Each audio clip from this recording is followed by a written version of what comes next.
Hello, everyone. I am Dr. Kim Duramo, and I am here to interview Enjolique Zimmerman, who is a member of the Mind Body community, has been involved with the work that I'm doing for some time. And she shared recently about her experience in the Embracing Health program and just with this work in general. And I wanted to share this because I know there are a lot of people coming from a space who are like really, really sick and think, well, that will apply for someone else. But like, hey, I really got XYZ diagnosis or XYZ severity.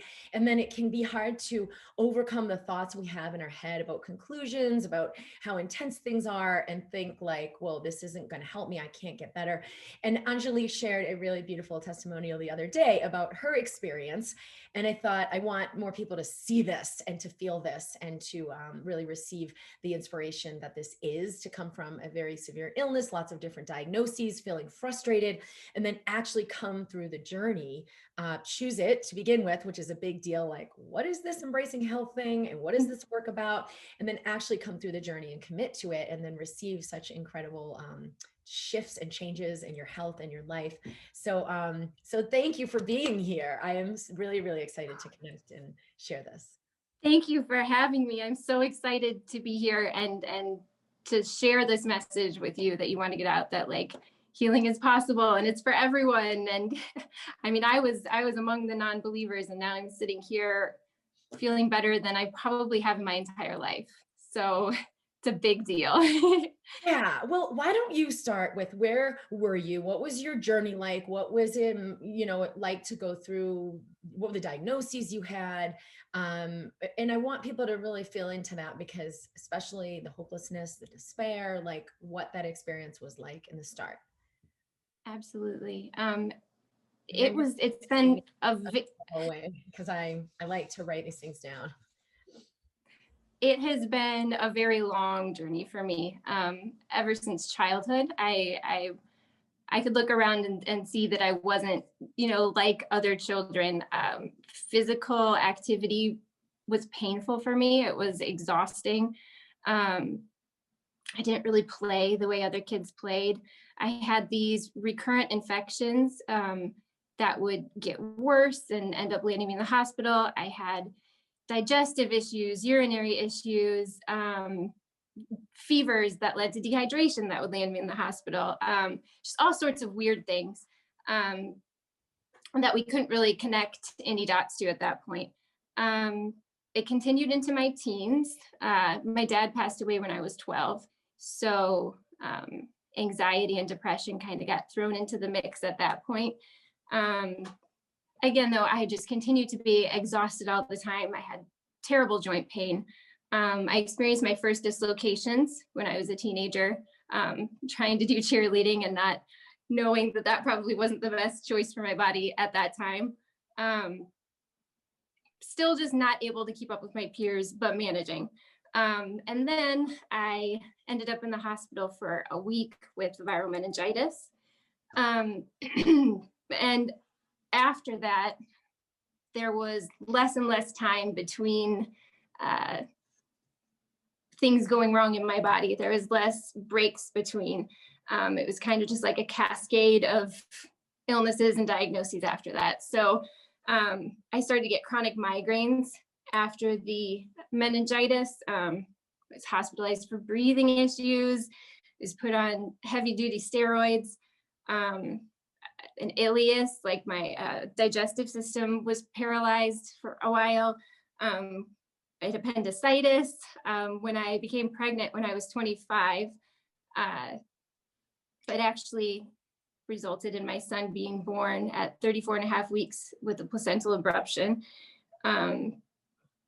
And after that, things just kept getting worse. I'm trying to go through this kind of quickly because it's just been a barrage of things.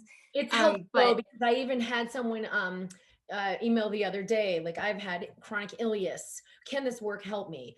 And I always feel into what that person's dealing with. I feel into the condition itself, and I'll have whatever awareness I have and share that. And I know, from studies and from research and from my own personal experience working with people, I know what it can do and what conditions have resolved and responded. But it is really helpful to hear you speak specifically to to what you were dealing with. Did they diagnose you with chronic fatigue syndrome, or were you just dealing with severe fatigue? Severe fatigue, but nobody ever gave me a name for it. It was always just like, well, you're sick with this thing, so that's why you're tired now. Or you're on this medication, so that's just a side effect. Yeah. So you had chronic fatigue, but it was always like attributed to another diagnosis. Yes, yes. I didn't even hear that term chronic fatigue until I started listening to your work, and then I was like, oh, that sounds familiar. I mean, yet another blanket term for all the things that were going on.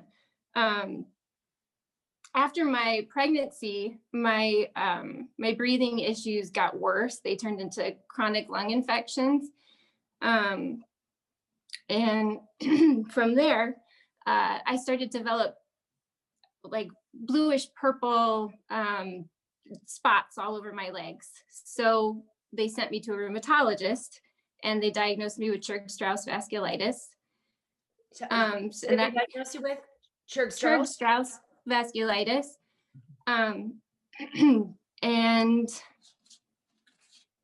that was pretty awful, because up until that point, medications had always been, I was on them for stints, or, you take what you need to get better. But after that, it was like really heavy medications, high dose steroids, immunosuppressants, nerve pain medication, pain medication. It was just awful. And as I was being treated for that, my rheumatologist just happened to notice that I was sitting in a hypermobile way. And he started to connect dots, because I had just given him my very lengthy health history, and said, I think you need to see a geneticist.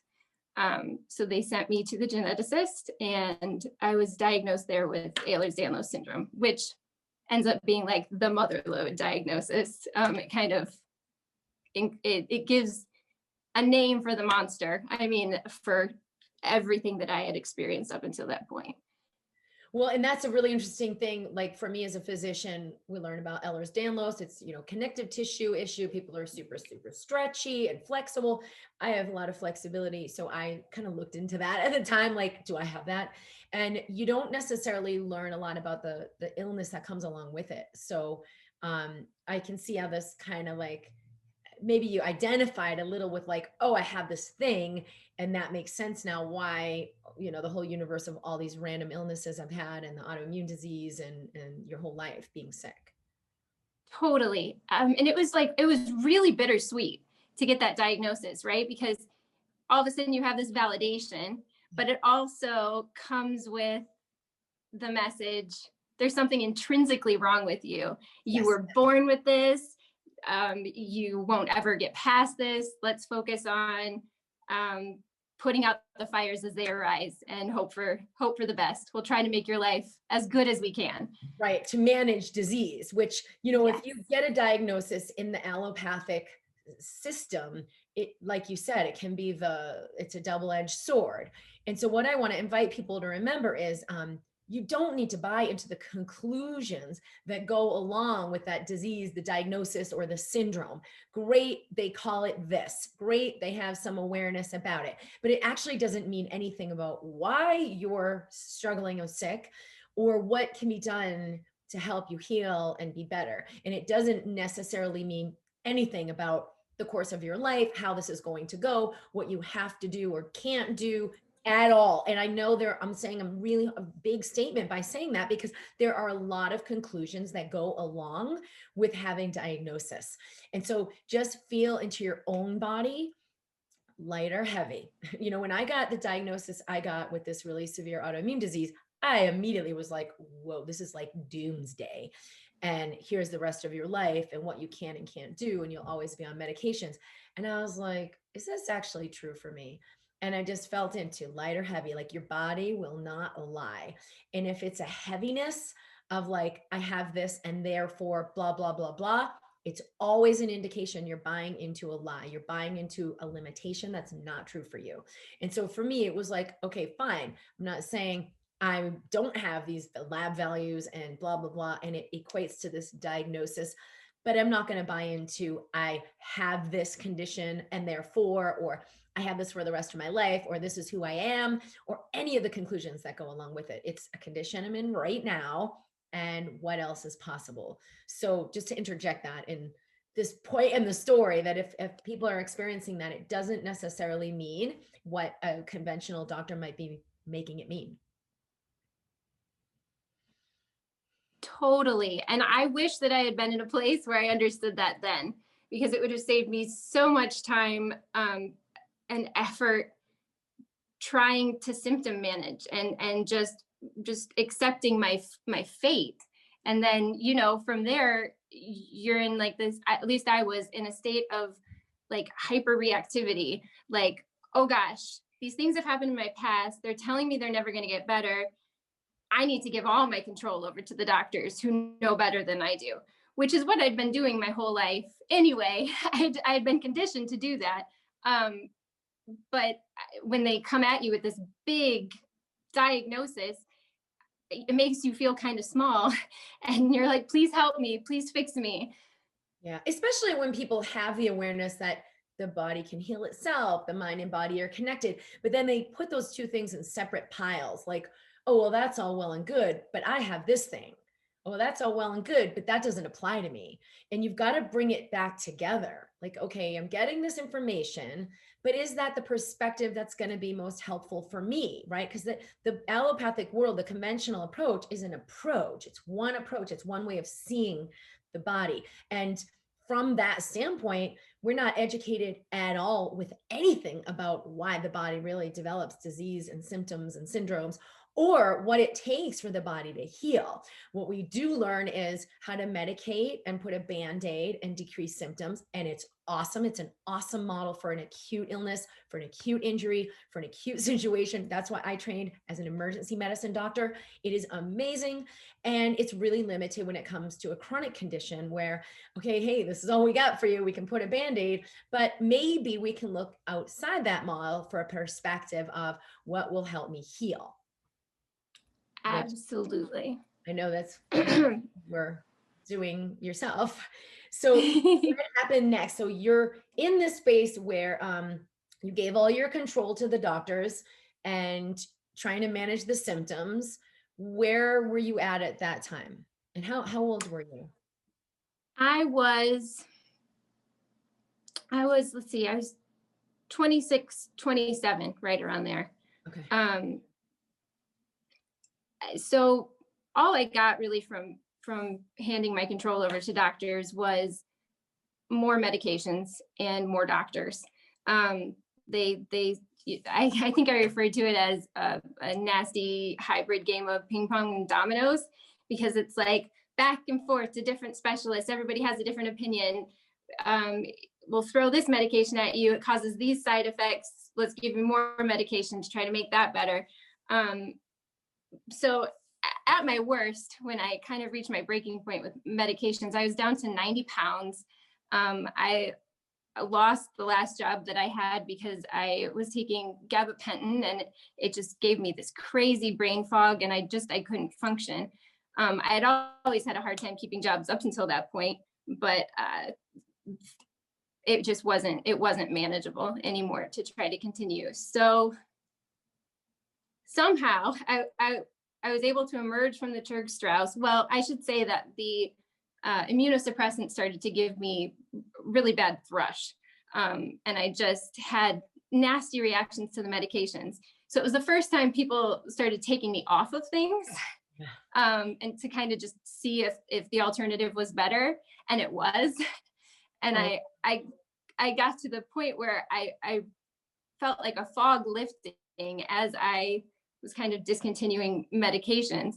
And it was a light bulb moment, like, is this the path? Or it was at least like the first time that the door opened a little bit and some light shined through, like, oh, okay, maybe this isn't the way. Yeah, so I got my meds down to from about 30 medications down to about between 10 and 15. Yeah, when I met my husband initially, I brought my bag of meds with me, and it was this makeup case that was just full. And he looked at me and he's like, we're going to find another way to do this. This is not right. But I got it down to a place where I was proud. I was proud to be on 10 to 15 medications. Like, I thought that was better. I thought that I was managing. But I was having subluxations and dislocations daily. My digestive system would not function unless I stimulated it with magnesium citrate, which is just hell in a bottle. In the subluxations, dislocations, so you would like feel pain and get checked and they'd be like, oh yeah, your joints are out. Like, what was the experience you had? Oh gosh. At my worst, I was in a wheelchair for a little while because I couldn't walk without my hips going out. Wow. And subluxation, I mean, dislocations, full blown dislocations, where I either had to help things kind of go back into place, or I would have to go see an osteopath and have them manipulate things back into place. Those would happen. Like, which parts were actually dislocating? Total dislocations were mostly my hips. And at my weakest, I could try to get up off the floor and they would just kind of slide out. And wow. It was just complete instability throughout my entire body. Like, I couldn't trust my body to hold itself up against gravity almost. That was the feeling that I got. It was just, and I would get these terrible cervicogenic headaches. Something in my neck would get misaligned, and then I would end up in bed for days, just with blinding headaches. It literally felt like my body was just falling apart. Wow. Okay. And what led you to, well, so when did you find this work, or are we not quite there yet? No, we're just about there. So, at that point, I thought I was managing, right? I thought, this is as good as it gets. I can do life like this. I wasn't 90 pounds anymore. I was, in a relationship. I had my son. Like, it's like, okay, if this is as good as it gets, I can handle that. That's okay. Yeah, because but it got to the whole, like, I have this disease, this is how it's going to go. And there's nothing wrong with that. But what happens is we either meet a space where that's just too dense and we're like, no, this cannot be my reality, or we have an inspiration for something beyond it. So think of like a kid who's like, I have no legs. And he's like, but I want to be a swimmer. And you're like, no, you're never going to do it. But you have this inspiration, and then you find a way, and you find a path, and the journey shows itself to you. So it's either through inspiration or desperation that you go beyond kind of the agenda or the thing that you thought was the plan. And I'm again going to iterate, like, there is nothing wrong with having a limitation and you're like, okay, I'm going to live with this limitation. I have, maybe I have one arm, maybe I have, it could show up as anything. And life can actually bring us really profound gifts in living in a certain circumstance that grows us to be a certain person. So we're not saying it's wrong, but I am going to say, like, for so many people, they can feel it. It's a limitation to buy into the idea. This is just how it is. And I'm just supposed to live with this. And that became super apparent to me when I had gone to 2 or 3 specialist appointments within 2 weeks. And my son was, I want to say he was 5 at the time. And he was starting to put together, like, mom is not okay. She has to go to all these appointments. She's expending all her energy on getting better. She spends a lot of time in bed. And he started to ask me questions about what it meant for me to be sick. And I just had this moment where I was like, I cannot pass this narrative on to him. Like, I can't. I won't do it. There's a 50% chance that he has Ehlers Danlos too, because it's genetic. And I refused. The words just stuck in my mouth. Like, I couldn't say to him, I'm not going to get better. It wasn't an option. Well, became conscious. You've been running the story, you've been buying this story, you're living the story. And then when it came time to actually get conscious of what you're buying into, what you're believing, you're like, wait a minute. So that's a really beautiful, beautiful thing that your son is asking you, like, what's going on here? And you realize for the first time, like, just like you said, I wasn't going to pass this narrative on to him.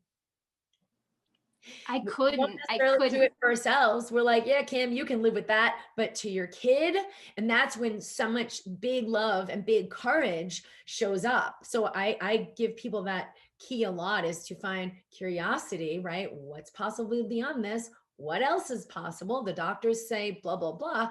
What else is possible? But also courage.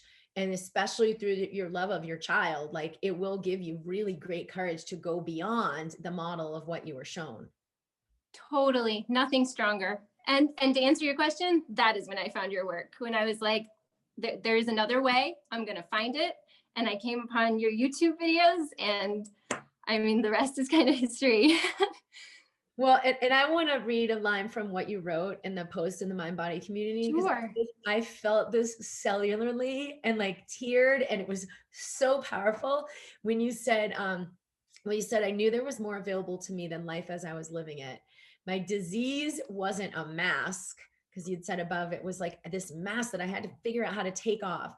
My disease wasn't a mask. It was a roadmap to all the places inside myself that needed to be met with loving attention. And I wasn't weak, just stuck in the perpetual recovery from all the fighting I was doing.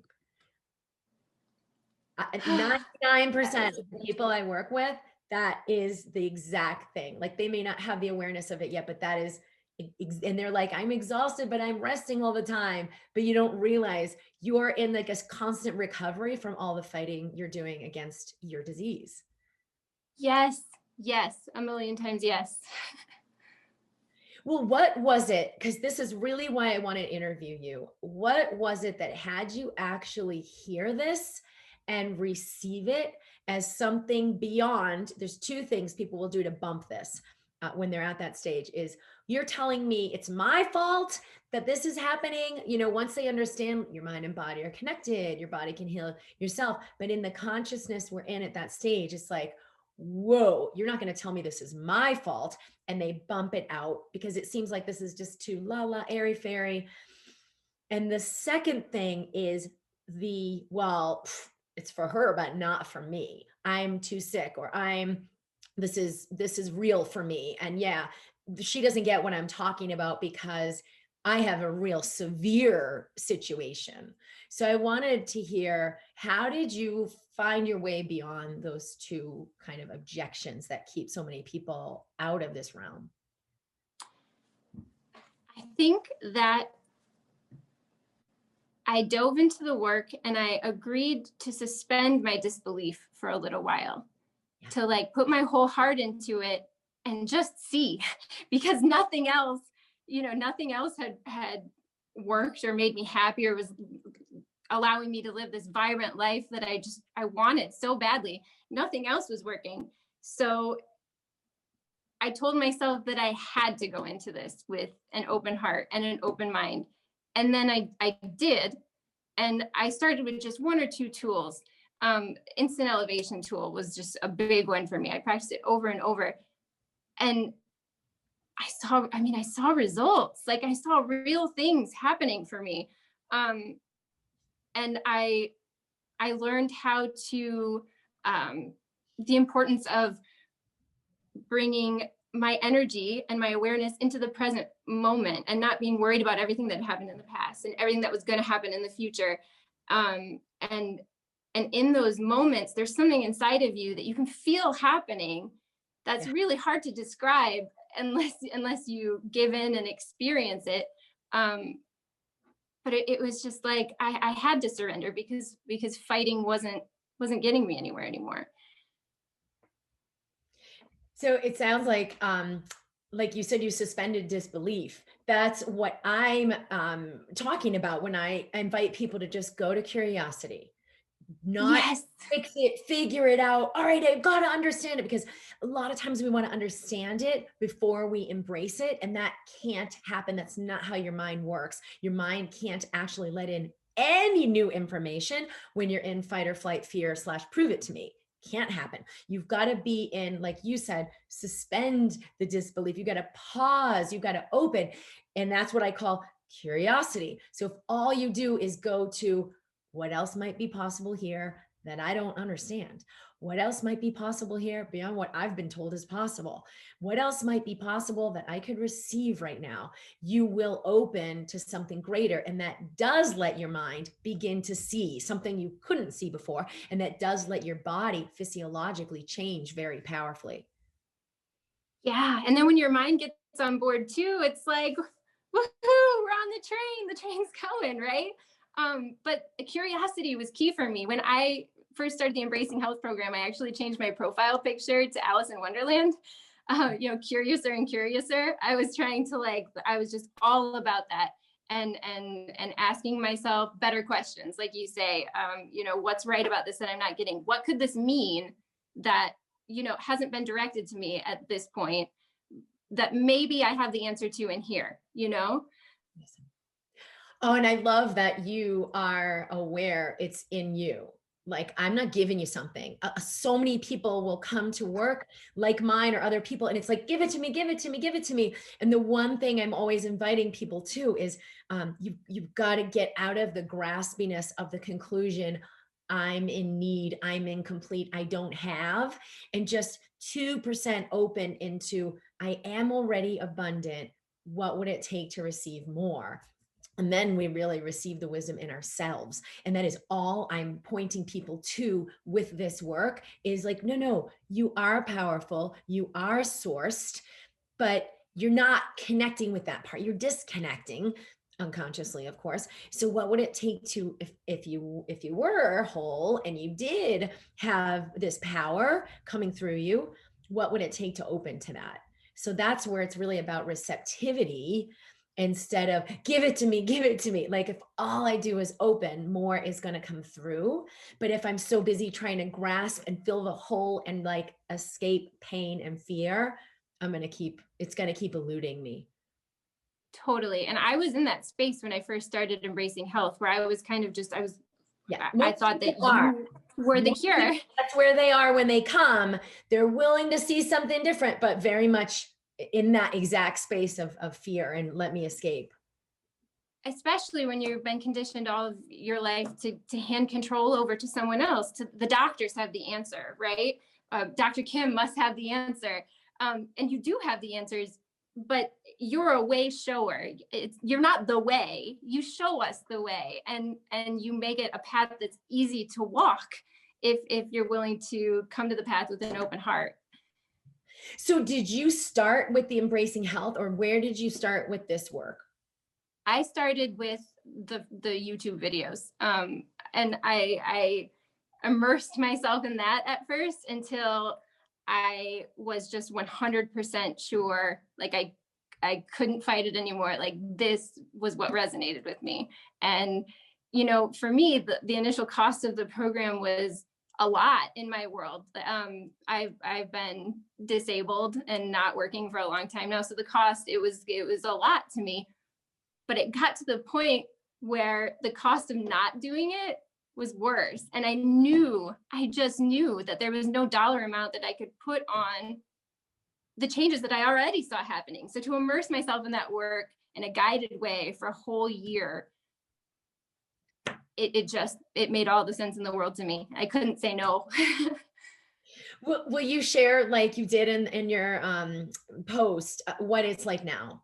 I know you said you're like not having symptoms, you don't need to use magnesium citrate, you don't have all oh gosh, pain and stuff. that in and of itself would have been worth the whole program. I don't have to use magnesium citrate. Digestion was on my mind 24/7, 365 for so long. And I just said to my husband the other day, I'm like, I think it's amazing that we don't have to talk about my digestion on a daily basis. Like, I'm not even thinking about it on a daily basis. And when things do come up, it's an invitation for me to bring my attention back to my gut, to bring my attention back to, eating in an inspired way and not contracting around the food. So that's just been wonderful. My subluxations and dislocations are less frequent, easier to move through because I'm not resisting the pain. I allow the pain, and what used to keep me in bed for like days before, I can move through in hours, or occasionally I have to take a day or two. But the difference is just, it's insane. The biggest one, well, not the biggest one, they're all big. But my anxiety right before I started your program, I was having full on panic attacks. I was so isolated. I just felt so out of control of my body, of my life, of everything. And I don't have panic attacks at all anymore, at all. And I do, I mean, sometimes you can feel anxiety creep in, but what's beautiful about equipping yourself with all the tools that you offer to us is that you know how to handle it. And the anxiety doesn't grip you. You don't get scared about being anxious, which is really most of the battle, right? All of a sudden you feel the feeling and then you're anxious about what that means, the conclusions, what's coming next. And right, because in that model, we're contracting against it. I don't want to feel this. I don't want this to happen. And we fight it. And this is the opposite. It's actually just let the energy move through. yes. And making that, letting energy move through, making that a new way of being means not contributing to the overall problem anymore. It's like you're not just shoving stuff in your backpack to carry with you forever. You just let it move and then it's gone. It's not cumbersome. I think in the realm of medicine, we never imagined that we were this resilient, that we could let energy move through and like the body stays whole, healthy, vibrant, resilient. I think that's been like the missing ingredient in the whole thing. And that's why we're so put a Band-Aid, protect, decrease the symptoms, fight the disease. And look what it creates is just more disease. And I've universally seen this with the fear/panic that when we, because it's all suppression. Okay. So I'm going to suppress. Okay. Now I don't have pain, but then what I have instead is a constant fear or maybe even panic that it will come back, or that my life will fall apart, or that XYZ will happen. And we don't realize how much we are doing because we're doing the suppression. We haven't learned another way. The only way we could live is more fear. But if we actually unleash, Pandora's box and we let that energy move through and we remember I'm resilient, it's okay for me to make space for this, that it will move. That's the nature of energy. The body can hold it and then we get so symptomatic, or we can allow the release and surrender and allow a new way of living with everything we feel and let energy move through. And then we're healthy and we're strong and we're resilient and there's freedom instead of fear. Amen. Absolutely. I think it's a really powerful testament to the work too, because of the severity of the symptoms you were having, like being in a wheelchair, being sick for years and years and years, being unable to carry on a job, and then having a diagnosis that's a genetic diagnosis. I think it's a really strong testament to the work because, like I said in the beginning, people tend to think dualistically about this. Well, this is all well and good, but I have real disease. Or this is all well and good, but I mean, this is a dislocation. How are we going to handle that? And to see with something like Ehlers Danlos, which is a connective tissue super laxity, most doctors wouldn't be able to put that together and understand how living in a space of higher resilience, a higher frequency, allows a physical change in the connective tissue, in the DNA, in the bones and the joints, in the physical pain, the brain fog, like all of these things. So I'm really grateful that you're coming forward to share this and help us see what can happen when we allow something new. Oh, I'm so happy to be able to. That's exactly why I wanted to be brave and come on here and talk, because I can't stress enough that healing isn't just for you, Dr. Kim. It's not just for Jessica. It's not just for me. It's for everybody, because if I can do it, it was literally my whole life. And I suffered so much needlessly, not knowing that something else was available. If this is available in me, it is available in everyone. Everyone has this in them. And it feels really good to like be able to say that with confidence, because I know I'm living it. And if you'd have told me that I would have been saying this a year ago, I might have been hesitant to believe it. But now that I'm here and not suffering anymore, I just want people to know that it's possible for them too. Thank you.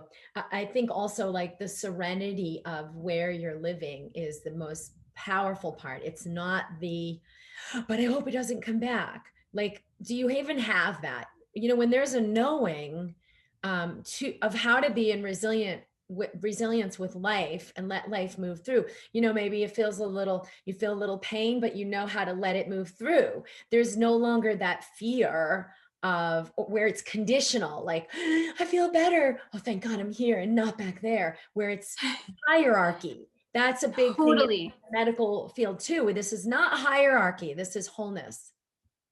And it's fluid.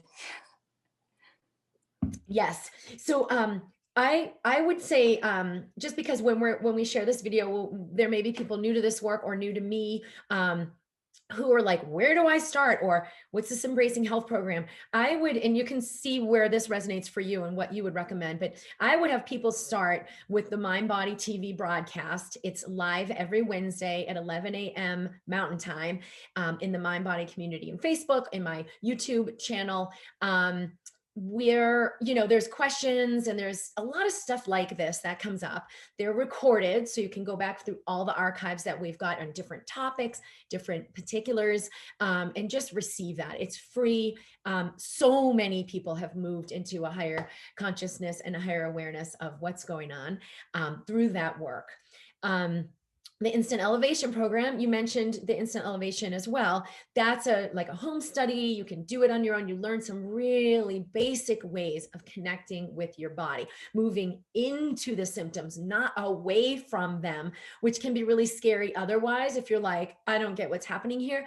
But it's like teaching you the technology of your body. So it makes so much sense of like why things might intensify as I loosen up and tune in and let the energy move through, and why it's a good thing because you're in a process.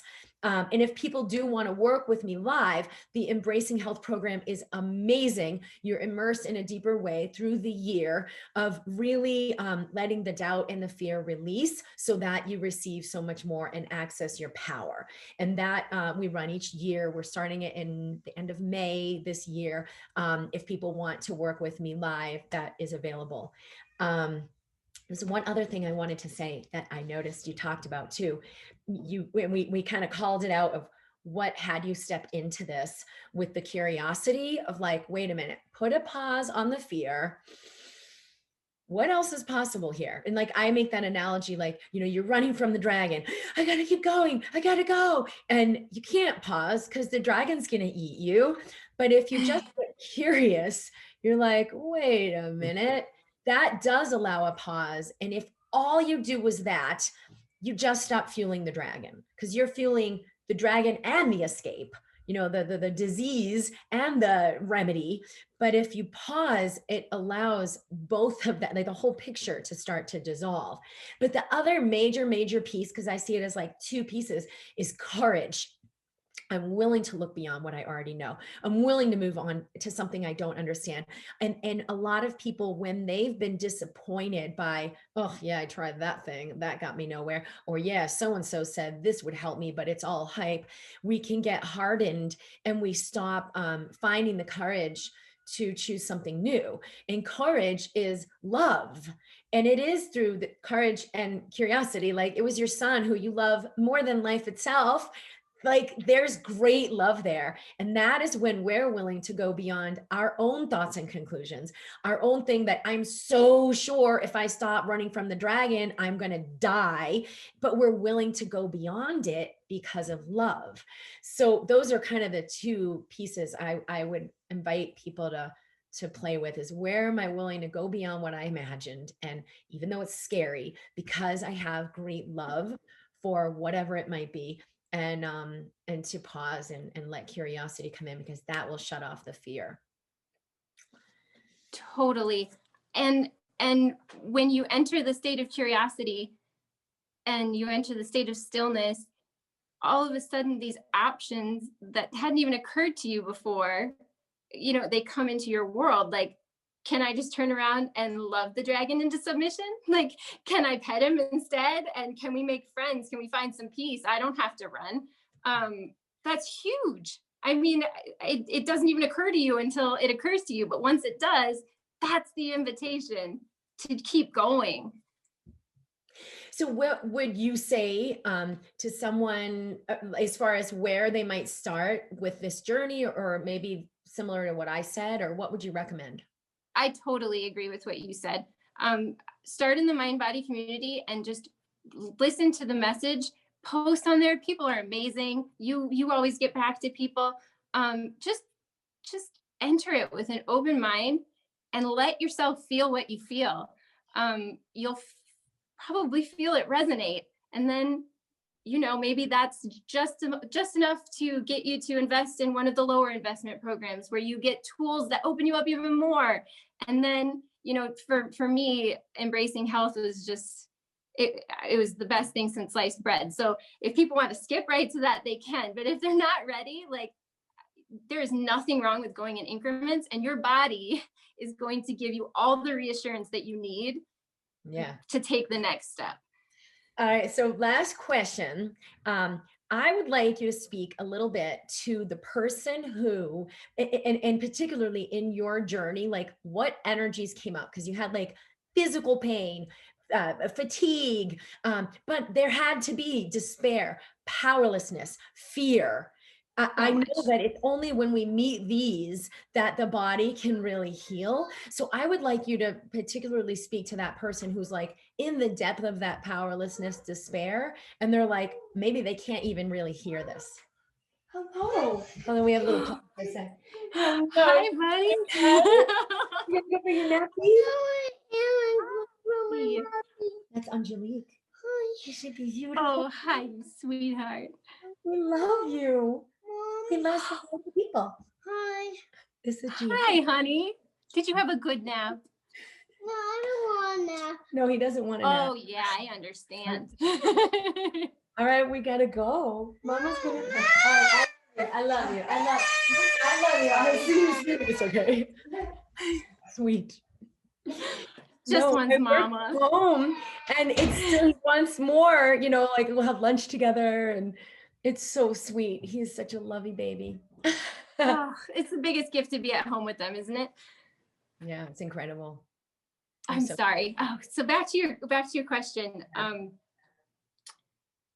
lost my train of thought. I'm so sorry. So the fear, despair, powerlessness that you definitely had to meet. I know I can feel. It's not like you've suppressed that and then you're, I'm good, but you like buried it. How did you move through that? Because let's talk about that's real when it comes up.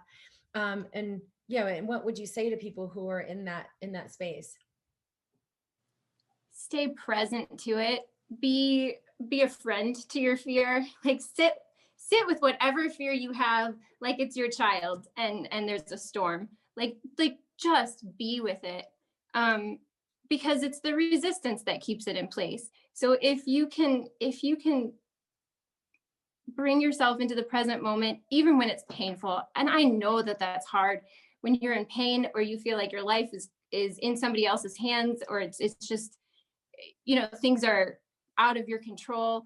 I know that it's really hard to exist in peace in those moments, but if you can just be there for yourself and let your presence be the thing that allows everything to move through, you'll be able to receive the invitation to do this a different way.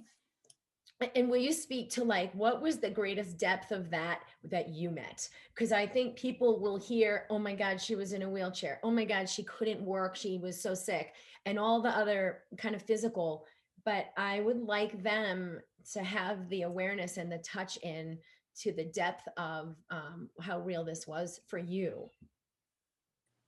I mean, at my worst, I was just curled up in a ball, bawling, just wishing to kind of fade from the earth because I felt so out of powerless. I just felt so powerless, and like my life was in everybody else's hands.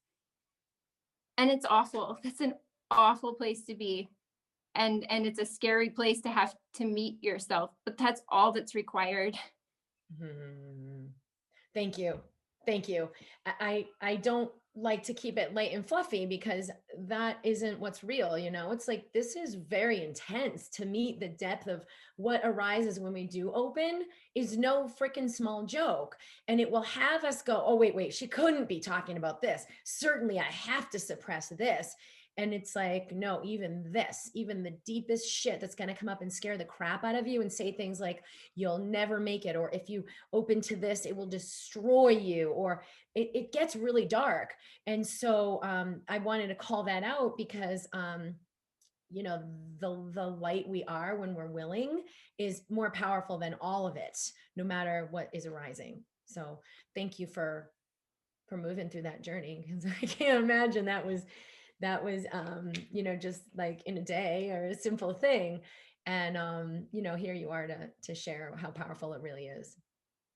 Thank you for lighting the way. I mean, yeah, I'm really, really grateful for your work and for your constant invitation for us to just own our power. And that sounds so silly and like such an out there thing, like when you're feeling small, but the truth is that we have infinite power in us, and all you have to do is keep taking the baby steps toward it, and one day it just overwhelms you. Soften a little more, open a little more. Soften. Oh, that's the biggest thing. Soften. Like when you feel that contraction, you feel the pain, you feel like you have to escape that moment. Take 3 deep breaths and let your whole body just kind of sink. It makes all the difference in the world. Well, thank you so much for coming and sharing this and being seen. And you know, in what you shared in the community and the post, it was so inspiring, and I'm really grateful. And I know people will be really grateful to receive this. I know how powerful it is when we share stuff like this. Thank you so much. All right, so much love to you. And we will complete here. So I'm at drkimd.com. If you'd like to subscribe on the website, because we email information, there's a quiz right there on the front page. If you want to just tune into some particulars, like you answer some questions in the quiz and it tailors the exercises a little bit more specifically to you. And then there are all programs online and ways I work with people live. And there's the Mind Body TV broadcast that we do live each week that you're invited to join as well. So thank you for being here. Share your comments and we'll be sure to connect and answer any questions that may come up for you as you're viewing what we are sharing today. All right, lots of love. Thank you. Bye-bye.